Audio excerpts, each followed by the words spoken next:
My name's Daniel Carter, and for the past 5 years, I've lived in what people politely call a quiet, suburban neighborhood in Cedar Grove, Texas. But there's nothing quiet about dealing with a homeowners association run by a bunch of power-hungry busybodies. And nothing, and I mean nothing, compares to the one woman who made my life miserable, Karen Whitmore. If you've ever heard stories about entitled people, I guarantee you none of them hold a candle to this woman. She was the self-appointed queen of the HOA, not officially the president.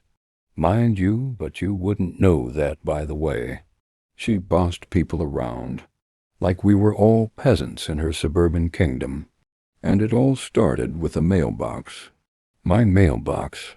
It was a calm Saturday morning, birds chirping, coffee in hand, and I was finally about to start fixing up my old Chevy in the garage. That's when it happened, a sharp thud and the unmistakable sound of wood snapping. I stepped out to find my mailbox, which had been standing strong for over a decade, lying pathetically in my yard like a defeated soldier, and driving away like it was just another chore completed, was Karen Whitmore in her spotless white SUV, you know, the kind that never sees a speck of dust and has one of those little dog stickers in the back window. I waved my arms. "Karen, you hit my mailbox." She didn't even roll down her window, just gave me one of those fake little waves you give when you pretend not to see someone, and sped off around the corner. I stood there staring at the wreckage. I thought, okay, accidents happen. Maybe she'd come by later, apologize, maybe offer to pay for it. Spoiler alert, she didn't. Instead, 2 days later, I found a letter on my doorstep. Not in the mailbox, no, because remember, it was still lying broken in my yard. It was from the HOA board. Subject: violation of community aesthetic standards.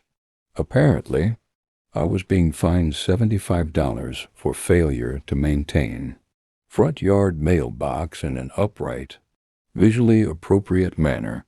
I laughed out loud. It was so absurd it almost felt like a prank. I called the number on the letter. No answer. Left a message. No reply. Went down to the HOA office. Closed. That's when I realized exactly what was happening. This wasn't bad luck. It was war. I went down to Home Depot, grabbed a basic black mailbox kit, and spent my Sunday afternoon installing it. Clean, upright, perfectly straight. I even took a picture and sent it to the HOA email. Mailbox replaced. Please revoke fine. No response. Monday morning, another fine. This time $125 for failure to obtain proper mailbox replacement permit. Permit for a mailbox? You've got to be kidding me. But you know who the head of the mailbox committee was? You guessed it, Karen Whitmore. And just like that, it became clear. She wasn't going to stop. A week later, same thing. I was inside watching the Cowboys game when thud. Mailbox down. Guess whose white SUV was peeling away again? I ran outside, caught her at the stop sign. "Karen, are you serious?" She rolled down the window this time. "Oh, Daniel, you really should put that thing further back. It's an eyesore. I wanted to lose it, but I held it together. Are you going to pay for it?" She actually laughed. "It's just a mailbox. Don't be so sensitive." Next week I showed up at the HOA monthly meeting. Brought printed photos of both incidents, timestamps from my security camera, and a copy of every fine letter. I laid it all out on the table. You all fined me for a mailbox you destroyed twice. Karen, sitting smug at the end of the table, said, "Well, Daniel, if you had the proper mailbox design, this wouldn't happen." I asked them to review the security footage I brought. They refused, said it wasn't on approved HOA equipment. That's when I realized the board was stacked. Karen's buddies, the HOA president, her sister-in-law, the treasurer, her bridge partner, the secretary, her cousin. I knew then I'd have to handle this my way. Next day I went online and found a custom mailbox supplier in Austin. Ordered a mailbox made out of solid reinforced steel. We're talking over 250 pounds of immovable American engineering. Had it delivered discreetly to my cousin's place. Took me 3 hours to dig the post hole, pour the concrete, and install that beast. It looked like a normal mailbox from the outside, same color, same size. But inside, pure solid metal. I knew Karen couldn't resist. You ever live somewhere so controlled, so suffocating, that you start to feel like a prisoner in your own neighborhood? Yeah, that was me. My name's Ethan Cole, and for the past 5 years, I've lived in a supposedly luxury community called Maple Grove Estates just outside Scottsdale, Arizona. It's got palm-lined streets, perfectly manicured lawns, and homes so alike you might accidentally walk into your neighbor's kitchen thinking it's yours. But don't let the pretty landscaping fool you. Behind the closed doors of those identical houses lurks a beast, far more terrifying than any storm, flood, or economic recession. And that beast is the HOA, or more specifically, the queen of the HOA Karens, Marlene Patterson. Now, Marlene isn't your average HOA busybody. No, she's in a league of her own.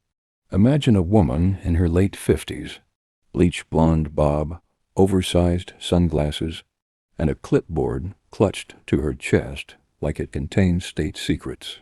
She runs the HOA board like a dictatorship, handing out violation notices like Halloween candy, and making life miserable for anyone who doesn't bow to her absurd rules. And for reasons still unclear to me, I ended up on her list. It all started with a mailbox. Yes, a freaking mailbox. When we first moved in, my wife Jessica and I decided to replace the old rusted, standard issue HOA mailbox with something a little sturdier. Nothing flashy, just a classic black cast iron number we found at a local hardware store. It fit perfectly with the look of the neighborhood, or so we thought. 2 days after installing it, I came home to find a bright orange notice slapped across the front. Non-compliant mailbox. Must be removed within 48 hours. No warning, no discussion. Just a threat. I tried reasoning with Marlene the next morning. I even brought coffee to the HOA office. But she wouldn't hear it. Mr. Cole, the HOA guidelines are clear, she said, pointing to a dusty binder on her desk. Only mailboxes approved by the board are permitted. Yours is a violation. Remove it immediately, or face a $250 fine. It was petty, so petty. But rather than start a fight, I swapped the mailbox back to the standard issue metal one. That's when things got weird. A week later, I found the mailbox bent sideways like someone had backed into it. No note, no apology. I figured it was a delivery driver or some careless neighbor. Then it happened again, and again, and again. Each time my mailbox would be knocked over, smashed, or run clean off its post. It got so bad I installed a motion-activated camera across the street. And guess what I caught on video? Yup, Marlene herself, backing her oversized white Cadillac SUV into my mailbox at 2 a.m., looking both ways, then casually driving off like nothing happened. You'd think that'd be enough for a lawsuit, right? But here's where it gets truly insane. When I brought the footage to the HOA board, you know what they did? They fined me $500 for installing unauthorized surveillance equipment. That's when I knew this was war. After that insane stunt with the fine, I realized something crucial about this HOA. They protected their own. Marlene wasn't just the president of the board, she practically owned it. Half the members owed her favors, and the other half were too scared to speak against her. But I wasn't about to roll over. I showed the footage to a few trusted neighbors, folks who'd quietly complained about Marlene for years but never dared go public. One of them, Dan Rodriguez, a retired Army vet with a sharp sense of humor and zero tolerance for bullies, gave me the idea that would change everything. "You need a mailbox she can't knock over," he said. "Better yet, one that knocks back." At first, I laughed. Then I realized maybe Dan was onto something. So I did what any sane, mildly vindictive, and mechanically curious guy would do. I spent the next week designing and secretly installing a custom mailbox. Not just any mailbox, this thing was built with a concrete-filled steel post, a reinforced iron box, and shock-absorbing springs at the base. It looked like an ordinary mailbox from a distance, but up close it was a fortress. I even named it the Karen Catcher. Jessica thought I was crazy. Dan loved it. And I couldn't wait to see it in action. It didn't take long. 3 nights later, around 1:48 a.m., my motion sensor alert pinged my phone. I rolled over in bed, grabbed it, and pulled up the live feed. And there she was, Marlene's Cadillac, creeping down the street like some overgrown albino alligator. Same ammo as always. Veer toward the curb, slow down, line up, and boom. Except this time the mailbox didn't budge. Instead, the front of her SUV crumpled like a soda can. The airbag deployed, and Marlene's shriek could probably be heard 3 blocks away. She sat there stunned, face ghost white, while the car alarm blared in the dead of night. I swear to God I haven't laughed that hard since college.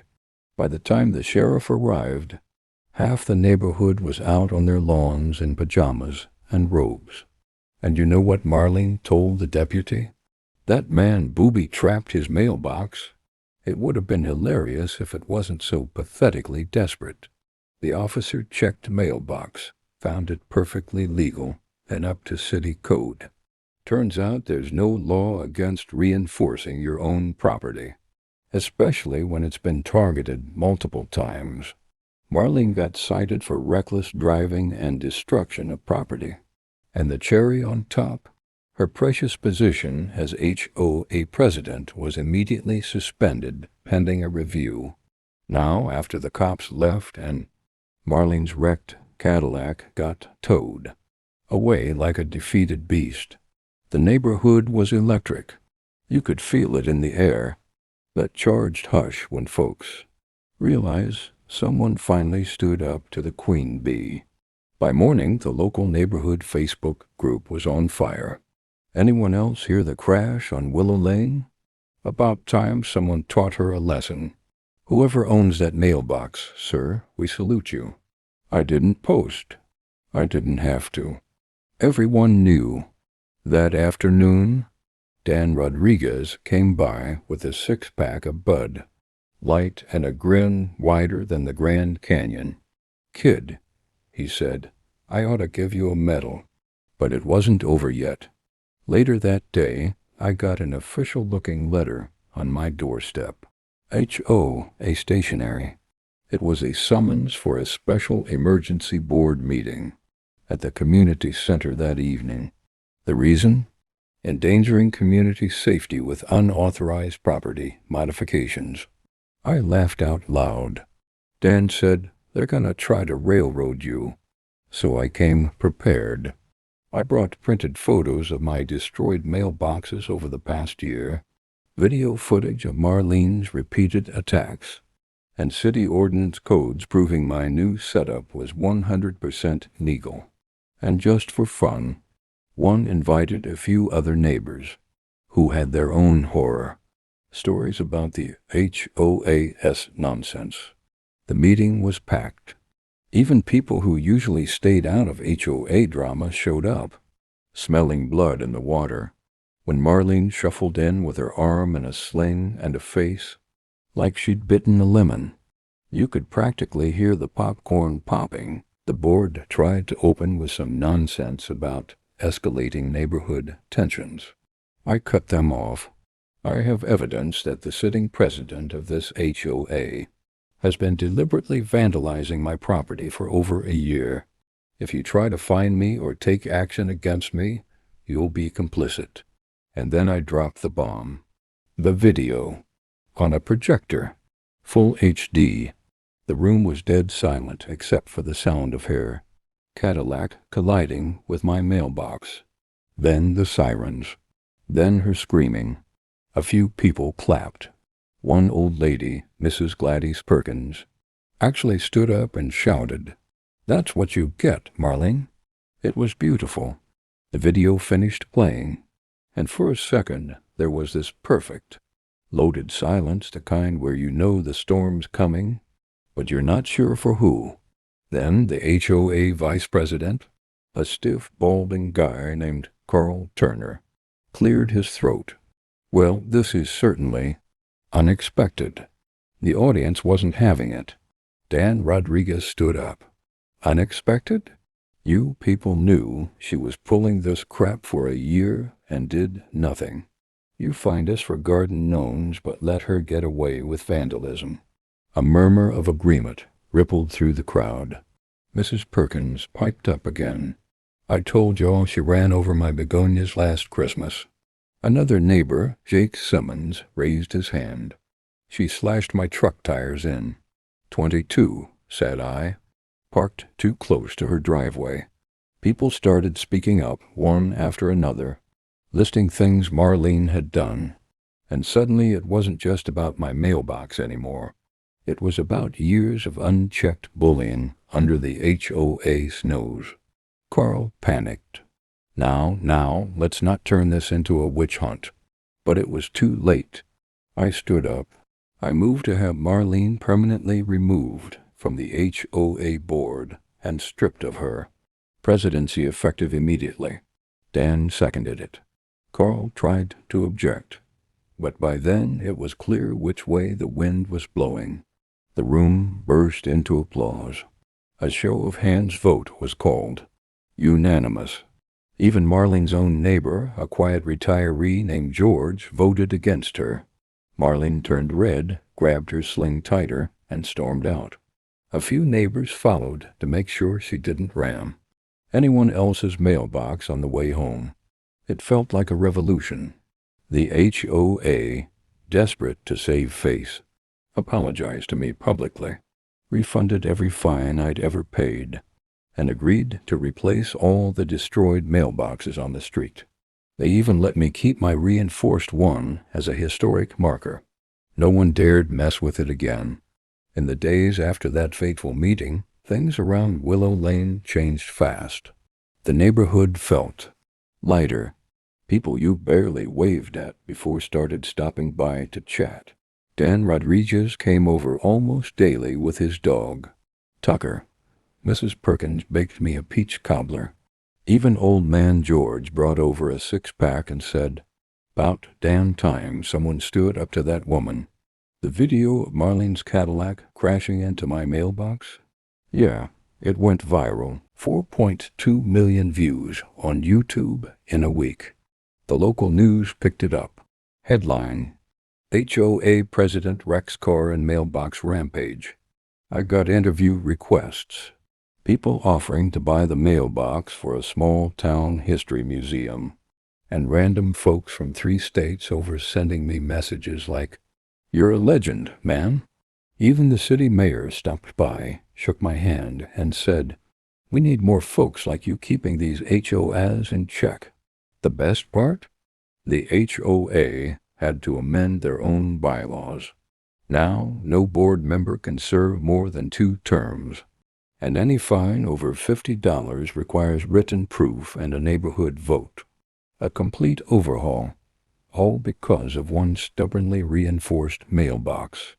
As for Marlene, She quietly sold her house a month later and moved to a retirement community 2 towns over.